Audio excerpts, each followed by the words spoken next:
اسلام آباد سے Doha airport پہنچنے کے بعد اب میری اگلی فلائٹ کا وقت آ گیا ہے۔ ایئرپورٹ کے باہر کا منظر بھی بہت شاندار ہے اور یہ وہ لمحہ ہے جب آپ کو یہ احساس ہوتا ہے کہ آپ کا سفر کسی نئی جگہ کی جانب شروع ہونے والا ہے۔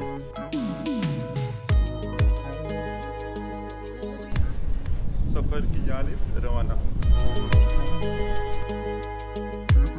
سفر کا آغاز ہمیشہ ایک نیا تجربہ ہوتا ہے اور آج کا سفر دوحہ کے راستے پیرس کی جانب ہے۔ دل میں ایک عجیب سی خوشی اور تجسس ہے کہ نئی جگہیں اور لوگ کیسے ہوں گے۔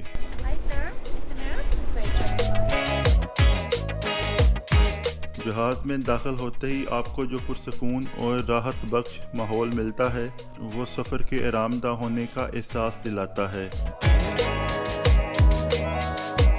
سیٹ پر بیٹھتے ہی اب تک کے سفر کی تھکاوٹ ختم ہو جاتی ہے اور ایک نیا جوش پیدا ہوتا ہے۔ آسمان پر بلند ہونے کے بعد دنیا ایک نئے منظر سے نظر آتی ہے۔ سفر کی سب سے بڑی حقیقت یہی ہے کہ یہ ہمیں نئے رستوں اور امکانات کی طرف لے جاتا ہے۔ جیسے یہ فلائٹ ہمیں دوحہ سے پیرس کی طرف لے جا رہی ہے، ویسے ہی زندگی کے ہر سفر کا مقصد ایک نئی سمت میں رہنمائی فراہم کرنا ہے۔ ابھی جہاز سے میں نکل کے باہر آیا ہوں اور ابھی میں جا رہا ہوں اپنی امیگریشن کے لیے۔ جہاز سے باہر نکلنے کے بعد میں امیگریشن کاؤنٹر کی طرف بڑھ رہا ہوں، جہاں پر مجھ سے مختلف سوالات پوچھے جائیں گے۔ یہ سوالات عام طور پر آپ کے سفر کی نوعیت اور مدت کے بارے میں ہوتے ہیں۔ مثال کے طور پر آپ سے پوچھا جائے گا کہ آپ کتنے دن کے لیے یہاں آئے ہیں، آپ کی واپسی کب ہے اور کہاں کہاں رکیں گے۔ اس کے علاوہ ایک اور اہم سوال عام طور پر یہ بھی پوچھا جاتا ہے کہ آپ کے پاس کتنے پیسے کیش میں موجود ہیں۔ بنیادی طور پر ان سوالات کے کرنے کا جو مقصد ہوتا ہے وہ یہ جاننا ہوتا ہے کہ آپ قانونی طریقے سے سفر کر رہے ہیں یا نہیں۔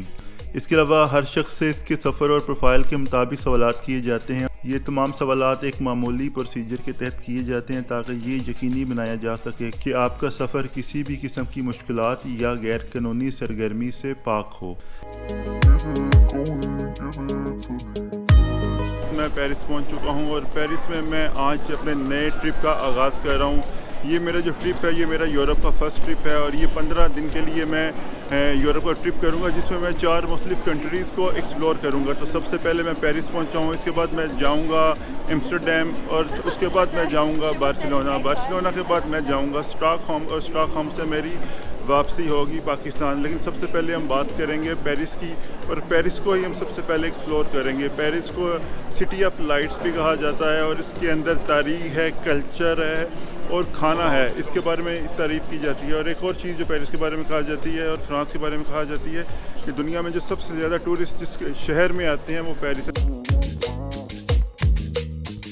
تقریباً ہر سال 100 ملین کے قریب لوگ جو ہیں وہ فرانس کو وزٹ کرتے ہیں، جبکہ 50 ملین کے قریب لوگ پیرس کو ہر سال وزٹ کرتے ہیں۔ 2019 کے جو فگرز آئے تھے اس میں تقریباً 50.6 ملین لوگوں نے 2019 میں وزٹ کیا تھا فرانس کو، لیکن اس کے بعد آپ کو پتہ ہے کہ کووڈ آیا اور ساری ٹریول ریسٹرکشنز لگ گئی تھیں، جبکہ لاسٹ ایئر تقریباً 2023 میں جو 47.6 ملین لوگوں نے فرانس کو وزٹ کیا تھا، اور یہ ایکسپیکٹ کیا جا رہا ہے کیونکہ ابھی 2024 کے جو فگرز ہیں وہ نہیں ہے کہ یہ 50 ملین کراس کر گیا ہوگا اس سال بھی فرانس میں جو ٹورسٹ آتے ہیں وزٹ کرنے کے لیے۔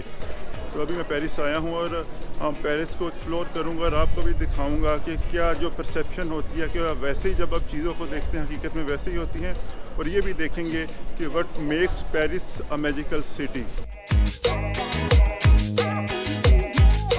یہ ایک نیا آغاز ہے اور میرے ساتھ اس سفر کا حصہ بننے کے لیے شکریہ۔ اگلے حصے میں ہم دیکھیں گے کہ یہ شہر مجھے کیا کچھ سکھانے جا رہا ہے۔